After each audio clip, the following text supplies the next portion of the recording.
My name is Svetlana, and I'm the executive director of the Damn Short Film Festival. We are doing a live Q&A with a few of our filmmakers tonight. Let's get them up on the screen, whoever's here. And this is for, hi. So this is for the, it's Underground B, Not Your Parents' Comedy section. So thank you for joining us. Please let us know your name, what you worked on, what your role was in the project, and where you're calling from. Hi, everyone. My name is Stephen Fisher. I am the writer, producer, and one of the actors in the short Good Help Is So Hard to Find. And I am calling in from scenic Valley Village, California. Scenic is a joke. It is very boring here, but hey, how's it going? Hi, and we have Jason joining us. How are you doing, Jason? Doing good. How are you? Good. Good to see you. We met at the Mixer yesterday, so Good. Glad you joined us here tonight. Tell us about what your film is, what your role in the project was, and where you're calling from. So I'm the writer-director of Fucking Ghost. It's a parody horror film trailer about a family that buys a new house that's haunted by horny ghosts. And I'm in LA. That's great. So how did you guys get the inspiration for this this work? So we'll start with Stephen. I like so many other like comedy films. It started as just like a bad running bit style joke between a roommate and I.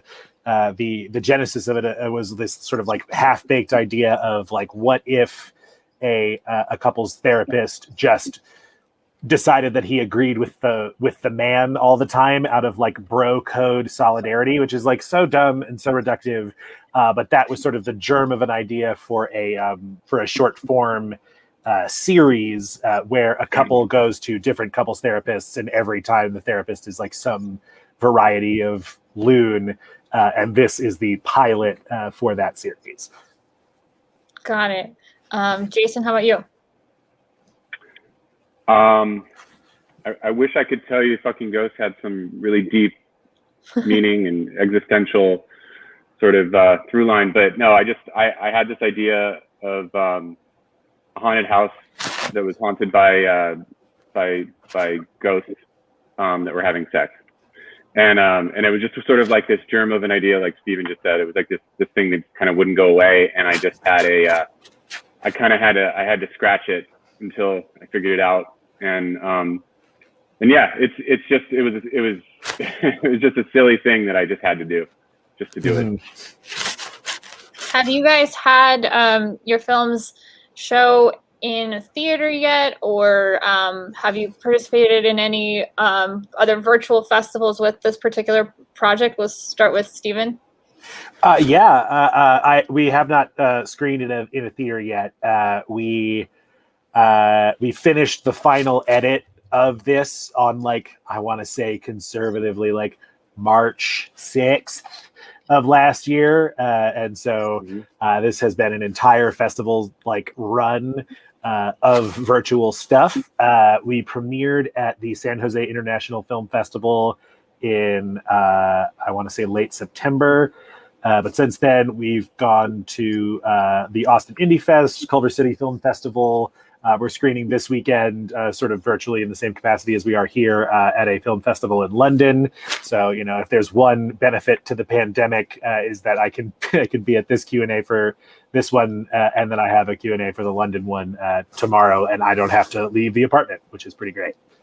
Definitely. Yeah, I mean, that's kind of an aspect that we are really loving, that we can reach so many different filmmakers all over the world, and it's kind of something we're considering whether we can, utilize in the future, kind of do some sort of way of still connecting with those that can't make it. So one good thing that's come out of this is that Jason, how about you? Yeah, I mean, it's funny, like we shot Ghost at the end of January last year, and I was in post just like you, Steven, for probably around the same time we finished.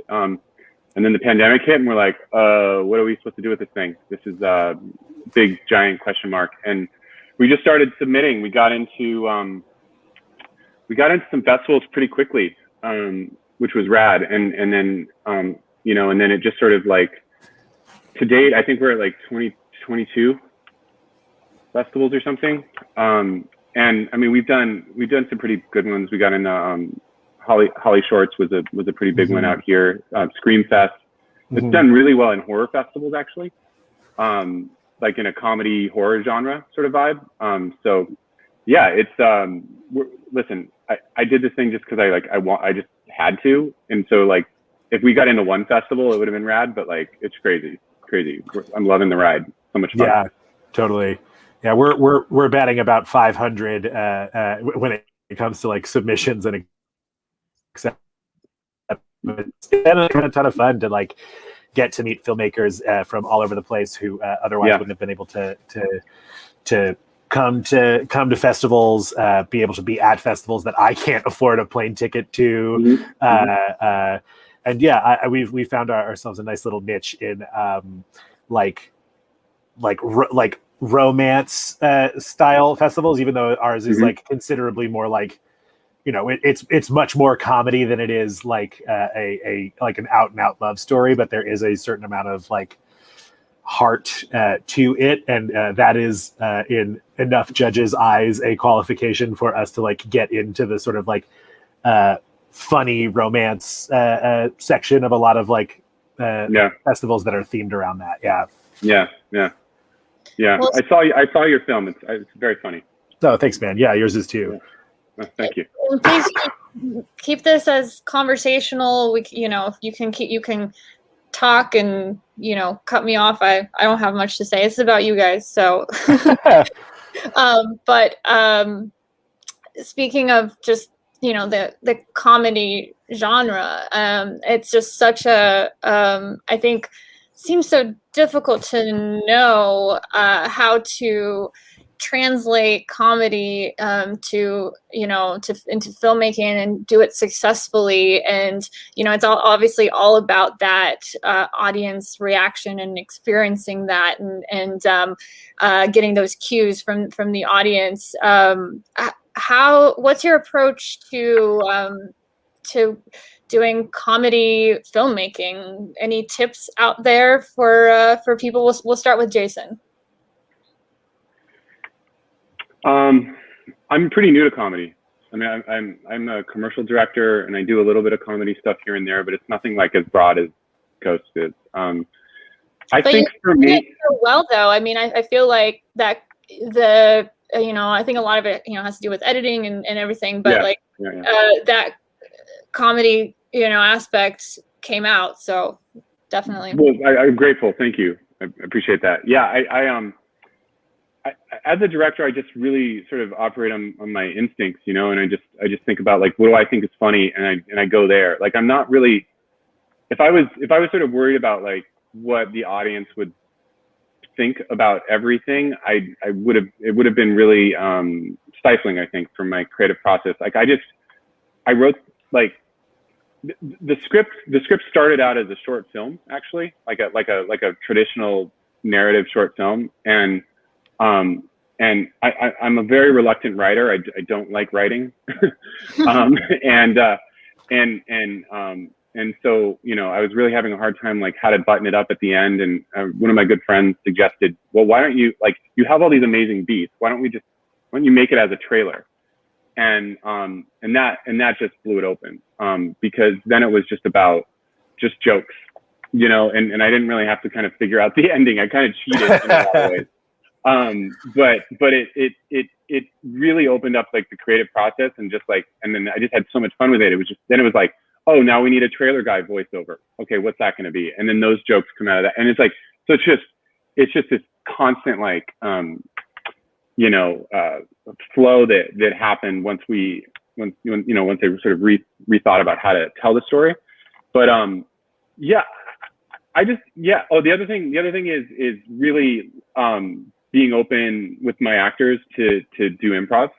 You know, like a lot of really funny things came out of just letting them loose, and collaborating with them in that way. And just there's like, you know, we shot the script, and then there was a lot of funny one-liners that came out of it that were just brilliant, you know, that I didn't think of on the page, you know. And yeah, but it was completely outrageous film shoot. It was nuts. I can imagine that would be like a hilarious thing to be a part, thing to be a part of on set. I mean, yeah. Yeah. It was like I yelled cut, and then like just bellowing laughter like after every take. Like it was stupid. It was so funny. Everyone was just drunk on laughter. It was just really funny. Yeah, just being in the sheets and just like Yeah. No, those are the best. That kind of like, I don't know, workflow on set where like everyone is sort of understands that we're there to like, you know, do the job and get work on everything, but everyone's still like giving each other room and space to play with, like a fun take, or like a take where we're allowed to sort of like go off script and improvise like different versions of lines. There was David, the actor in mine, who played the therapist. There is probably like a good 45 full entire minutes of great stuff that he came up with. That just like, you know, we had to kill so many darlings in the edit, because it comes down to like you said, like it comes down to making what you think is funny and then working with people who you think, I personally like to say, like, work with people who you think are funnier than you are. Because for sure. It really like, if you enjoy somebody's comedic sensibilities and they at least very basally understand what yours are, it's just you find yourself in that liminal sort of like zone where things can click, and you will be able to get the shoot done without having to explain the sort of tone that you're going for. Just find people before the shoot day who are just on the same page as you are, and it'll be way more fun, and the product at the end of the day will be way better, I think. I totally agree. Yeah, I think that's the magic, right? It's like the recipe of you know, it's the material, it's the vision, but it's the casting is so important. That's so important. You know, we really lucked out. Like, I got this amazing cast that were just so much fun to work with. So it was really a totally great experience. Yeah. What was your guys' favorite part about working on this project? Any particular things come to mind, Stephen? Yeah, I mean, it sounds so cliche to say, but like, you know, working with my friends is like my favorite thing to do. And my co-producer and I, Jake, are long-term buddies from college. And this is the first thing that we've ever worked on together. And it was just such a blast to get to play and to get, you know, give each other sort of like thoughts and notes in this sort of like totally non-judgmental sphere. And Claire, the actor who plays my character's significant other, she and I have known each other from acting classes for a long time, and she's one of my favorite performers, just period. I think she's so good. Yeah, she's good. Yeah, and David is my very good friend from college's husband. So I know him least well of anybody that we worked on the short with, but he's such a delight. He's such a wonderful, talented actor, and he so often these days gets to do stuff that is like very like grim and gritty. Like he gets a lot of like detective, like hard-boiled detective stuff, or like blue collar drama stuff, and to give him an opportunity to just like let him off the leash was such a fun thing to do. So yeah, just working with people who you know their work, and you and you love what they bring to the table, and just love being around them in general. If you get to make your art while surrounded by your friends, like big mega mansions be damned. That's the best part about being a person in this field, I think. But that's success right there. Yeah, absolutely. Jason, how about you? I mean, so the question was, what was the most like gratifying part of the process? Yeah. Is that right? Yeah, sure. Yeah, Mm-hmm. I mean, I would say, like, I'd echo what Steven said, is just like working with these super talented people, like, was amazing. The guy who played Dan, TV actor named Colin Ferguson, been in like, what was he in? He's been in like some sci-fi shows, and he's doing a lot of TV stuff. Anyway, I know him from working in commercials because I've done 2 campaigns with him. And so I think the thing that was like sort of the most rewarding was like when I finished this script, I thought it was very funny, and I sent it to him, just saying like, hey, remember we talked about like you'd want to do something together one time? Here's this really crazy thing there's no way you're gonna do, but I'm gonna send it to you. And then he got back to me right away, and he's like, I want to do it. And that was kind of the most rewarding thing, because he became, he validated the whole project. I mean, it's like this, like, basic like ghost porn movie. And he like made it like a reality, because once he got involved, then it became like a serious thing. And then I got like an amazing DP, and I got, amazing crew. And I found, the guy who plays, Father McManus, he's a good friend of mine. Ben Morrison is a stand-up comedian, actor. Mm-hmm. Yeah, he's really good. So yeah, having him part of it, talking about working with your friends was super fun. And then Natalie, the one who played Christy, she, we booked her like 2 days before the shoot, because our other lead dropped out to do a feature, and so she went. I mean, not only did she go in like not even doing a read or anything, but like she was game. She was awesome. Natalie, if you're out there, you're awesome. And she just really jumped into the role and into the funny of it, and she was great. So, I mean, yeah, the confluence of like everything working out, and and production's like crazy, and it's manic, and it's all that, but I don't know. It's the most fun I've ever had on set by far, like ever. It was crazy. It was really fun. Really That's fun. great. Yeah. So we are taking questions from the audience. So if you're out there listening, now's your chance to send us a question live, to ask our filmmakers. Let's see. Have you guys seen the rest of the films in this block? Or some most of them, them? yeah. Yeah, I have, yeah. Have you seen Psychotherapy? No, I think I did. I did unfortunately have to. I did unfortunately have to miss that one. But it sounds like we have some DNA in common. Mm-hmm. Yeah, in unexpected ways, and that's all I'll say. So sure, check that out. Yeah, I'm looking forward to it. But yeah, when I program comedies, so when I saw that, I was like, oh, that reminds me of this one. And so it's just really interesting how curating a shorts program, and how all the really, it's each year it's all about what films are submitted and how they fit, and it's really just this like serendipitous process of this works for this program. And so yeah, it's just really interesting. Let's see, how did you guys get into filmmaking, writing, that whole process? We'll start with Jason.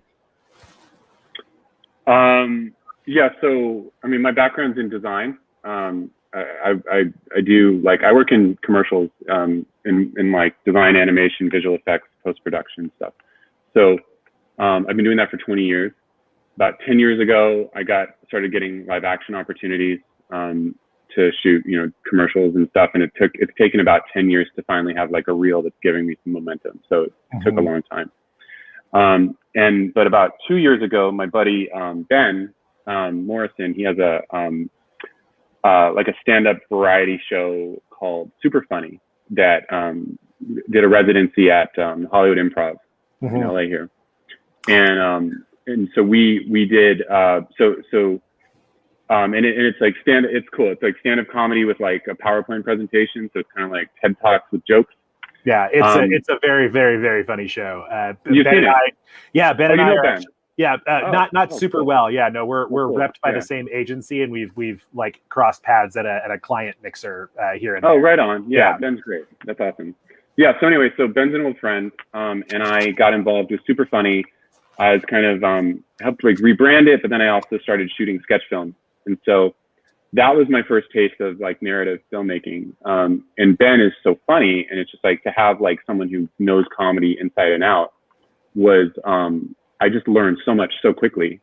So he's been a really great partner for that. And then this thing, I had this idea, and I was like, I need to make this. I have to make this. I got to figure it out. And so, and that's how that happened. But yeah, that's sort of my story. I mean, I haven't really been doing like narrative stuff that long. Mostly doing commercials. Mm-hmm. Yeah. I'm an actor by training, and it just sort of really boils down to that, like, right to work, make your own stuff if at the moment no one is hiring you to do anything else. And like I've been very lucky to do. I would say my acting career is going like better than most, but not as well as some by a very long shot. And I was, I was very eager to work on stuff that I was super passionate about beyond a sort of like couple days on set utilitarian capacity. It just sort of has snowballed from a desire to do the thing that I am most happy doing on my own terms. So that's sort of how I got into it. And then my co-producer Jake was a film student at college when I was a theater student, and he worked for several years in animation, and then pivoted to writing and producing, and worked for a couple of years on the CBS Diversity Showcase, and was able to. That's how he met our awesome DP through a connection that he had through there, and it sort of has snowballed from just leveraging a lot of people's frustration and ennui with like not being able to like work on big cool stuff. So working on little cool stuff that we all get a much bigger say creatively in. That's sort of how it came about. That's great. Yeah. Let's see. Do you guys have any questions for each other? How big was your whole your crew? Like, how big was this production? Tiny. We had our DP. We had one sound tech who was only available for one of our 2 days of shooting. But he lent us his equipment for the second day because he booked work at the last minute and had to like physically be somewhere else. But yeah, it was a lot of calling in of a lot of favors. The therapist's office that we shot in is like Jake's family friends, like actual office. She's an LMFT who's been working in Calabasas for 30 plus years, and she was like, yeah, sure, come in on the weekend, it'll be fine. But yeah, it was a real shoestring kind of production, but that sort of made it all that more fun. It's when a problem arose, there was only at most 6 people there, and we all had to come up with like a collaborative solution together, which has been Mhm. You know, at times it's like, yeah, it's really nice to have a person whose like job and livelihood is dependent on solving like this exact specific kind of problem. Yeah. And then there's the fun part of like, all right, here's this issue. There's 6 of us. Let's just start pitching ideas to work around it. Yeah, I really enjoy working in that sort of like, no one is bigger than the project. We're all here in service of the final product. So let's throw our heads together and get it across the finish line. It's one of my favorite ways to work. What about you? Yeah. How big was your crew? I think we had like 20, 22 people. It was pretty. I mean, for as indie as it was, it still felt like a lot of people. But we were shooting like day for night stuff, and we had like there's like grips running around doing stuff. It was pretty full on. But I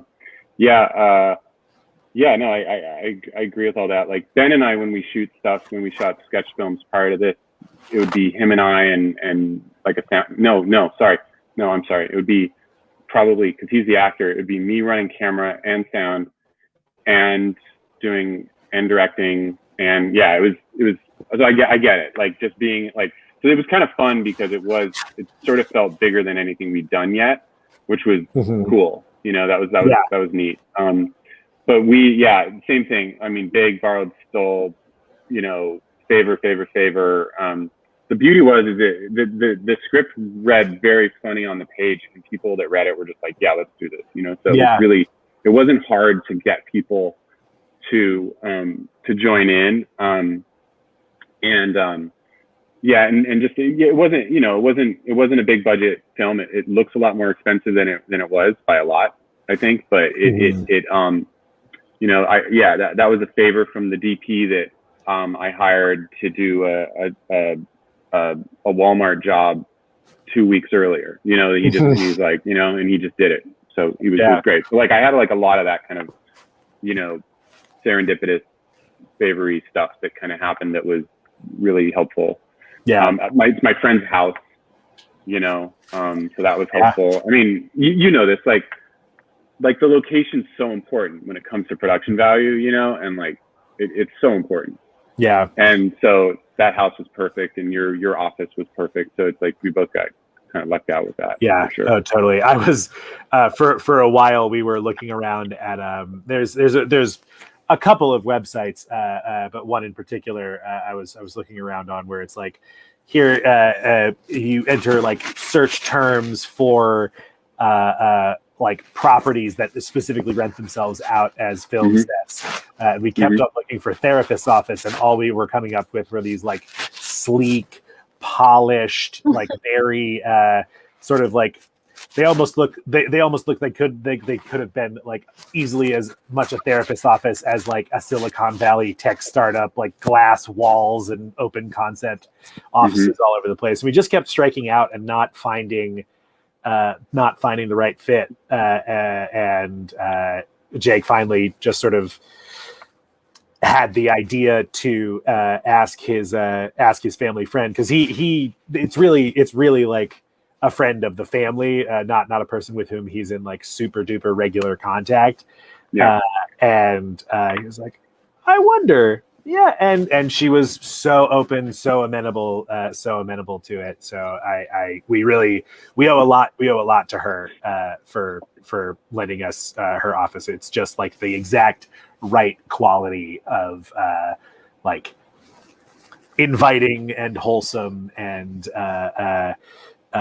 sort of like lulling people into a sense of like, this is a totally normal appointment before you flip the table over. Yeah, because the misdirect is really funny. Like when the therapist starts, you know, having very, very particular commentary on the conversation and stuff. You know, it's really funny.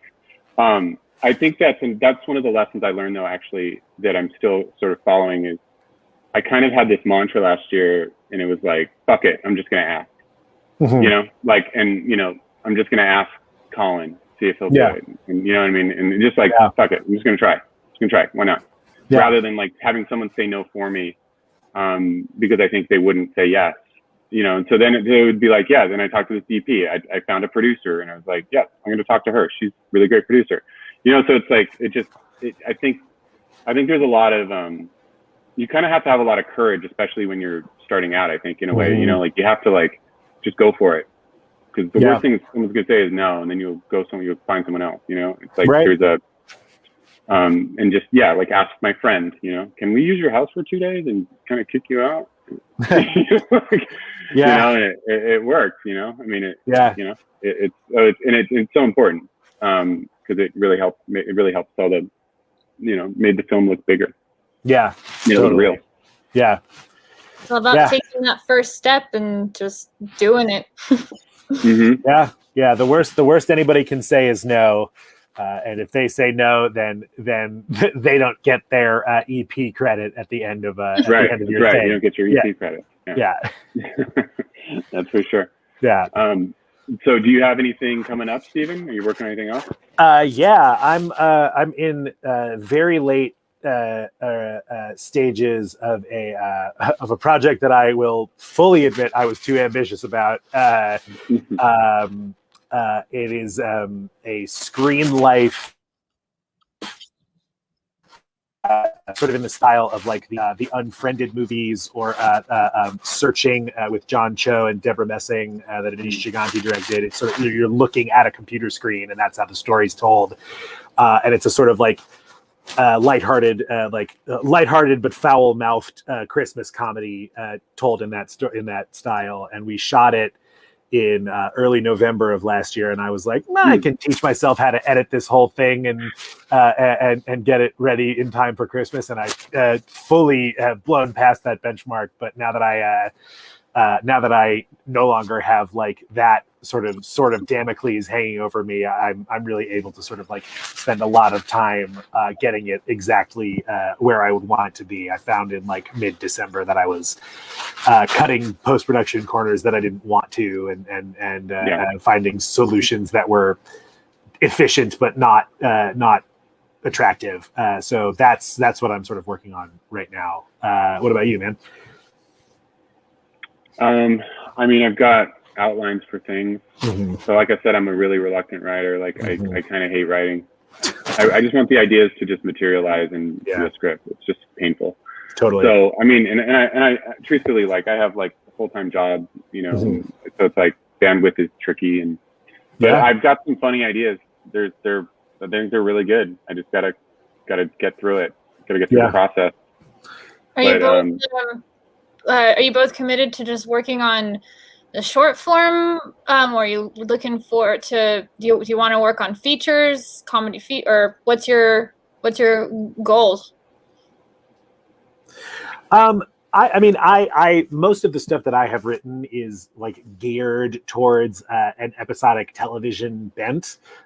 So this is my project is I have a full an 8-episode season of episodes of Good Help Is So Hard to Find written. It's just resources at the time only allowed us to shoot the one, but our thought was like, oh, this is the kind of thing that like Quibi would love, and that is no longer an avenue as we can all attest. But yeah, I have a couple of pilots that I've written that I'm very proud of, but I have not gotten a high-powered Hollywood producer to sign off on them, and they are to say they are conceptually beyond my fiscal means at this point is a laughable understatement.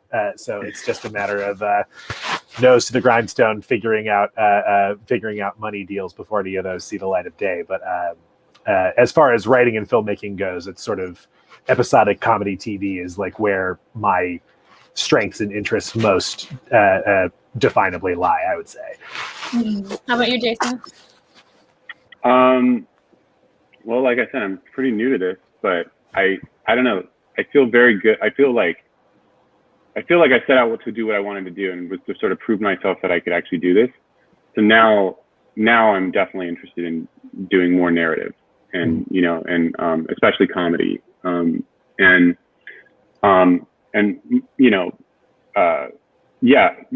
short, and then probably another short, and then maybe try to put a feature together. I mean, I have feature scripts that I'm outlining and trying to like figure, like I know it's so weird to say outlining multiple scripts, but it's part of the problem. Yeah. But anyway, I'd love to do a feature one day. I would love it. I love filmmaking. Like, I feel like when I'm on set and I'm directing and I'm collaborating with amazing people, like that's my happy place. I just want to keep doing this. I felt very blessed to have the people I worked with, and everything. To me, it's always just so much about learning, like, it's so much learning. The learning process never ends.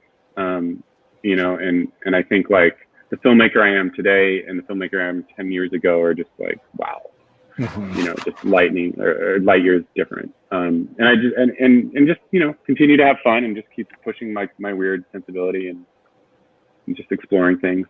Yes. Like Ghost said.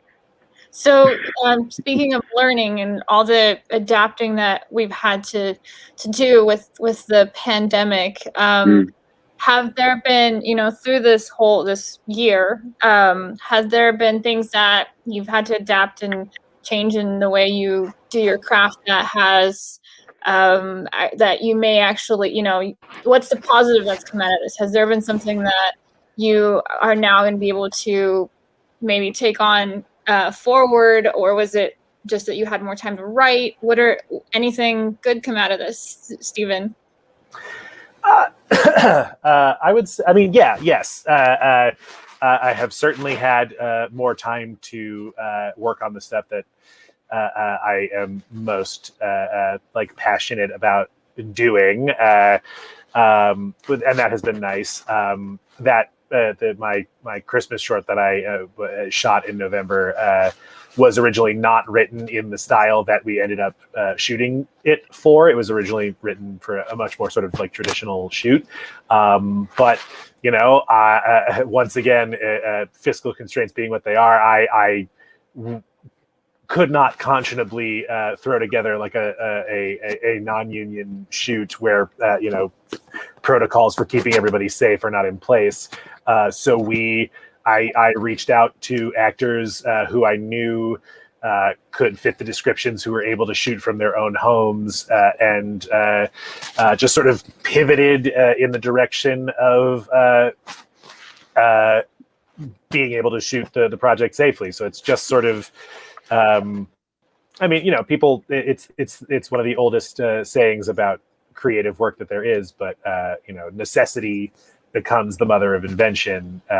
So a lot of the challenges that the pandemic has presented, I don't know that I have I can't reasonably say that I've risen to all of them with gusto, but the ones that have impacted my sort of artistic endeavors, like you gotta do it if it's the thing that you love doing. So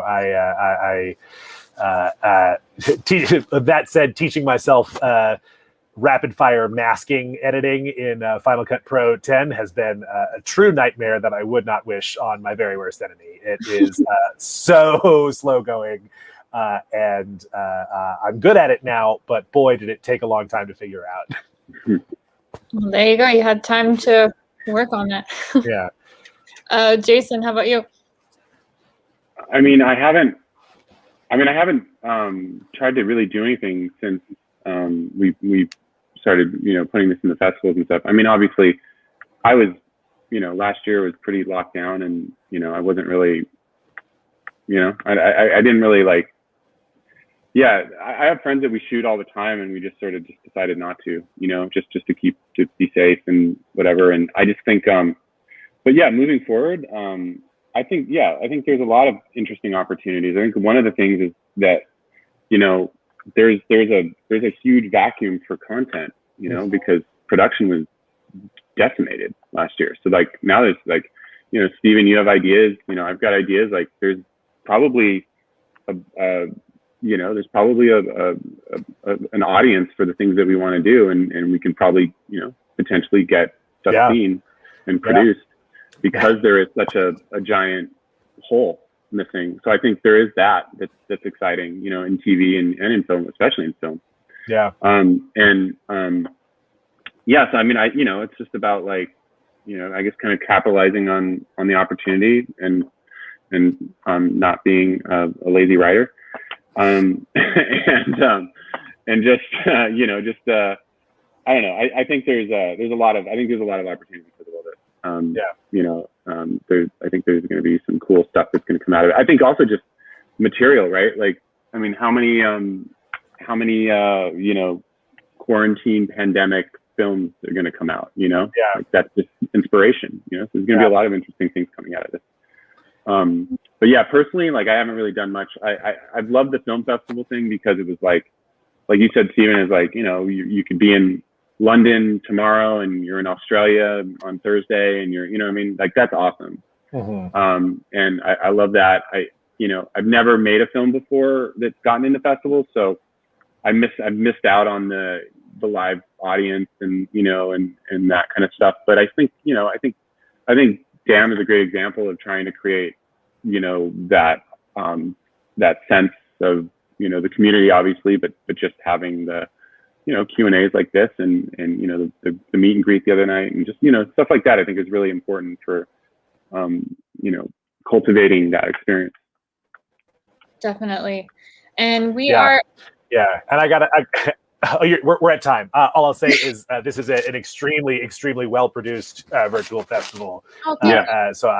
Totally. You guys are really super duper nailing it. So I appreciate the chance to have my work shown by people who are so clearly passionate about getting stuff out there that they were able to make some crazy stuff like this happen in the middle of the most singular continuing event of any of our lifetimes. It's really impressive. Yep, agreed. Yeah, you guys nailed it. We do it for you guys, so I'm glad like it. Thanks. All right. Well, we are out of time, as you mentioned. So I'll just have you guys tell everyone how to find you, social media, or website. Stephen. Follow me on Instagram. It's at Steve_C_fish. The project is still very nascent, and we're happy to be in the festivals that we are, but we are not yet a marketed product. So for right now, for all updates on the project, just follow me personally. It's a lot of dog stuff and occasionally film festival stuff. Great. How about you, Jason? Yeah, same. I mean, my Instagram's probably pretty good. It's at Cookerama, COOKERAMA, and it's mostly just festival stuff now. I would also suggest you check out superfunny.show. That's our super funny show, which is great. And then my producing partner, Kelly Parker, who co-produced the film, her company is called Mary Ellen Moffat, MaryEllenMoffat.com. And she's just some great other films too, so she's awesome. Well, thank you so much for joining us. And we're done with Q&As for tonight, but we only have 3 more tomorrow. That's it. Because voting. So all but 2 of our awards are audience choice. If you're listening and you didn't know that, you can vote. You can rate all the films in the program after you've watched all of them. You can rate them. Basically, I think it's like 1 to 5. I think 5 being best and 1 being low. So go ahead and do that, and then tune in at 7 p.m. on Sunday. We are live streaming an awards ceremony. We'll be announcing all the winners. So if you need to vote by 2 p.m. PST, Sunday, which is tomorrow. I don't even know what day it is, but tomorrow at 11 a.m. we'll have a Q&A for Animation B. At noon we'll have Love and Romance B, and then at 1 p.m. Drama G. So thank you everyone for tuning in, and we'll see you in the morning. Bye. Thank you so much. Yeah, Pleasure. thank you. Yeah. Good to meet you, Stephen. Yeah, nice to meet you.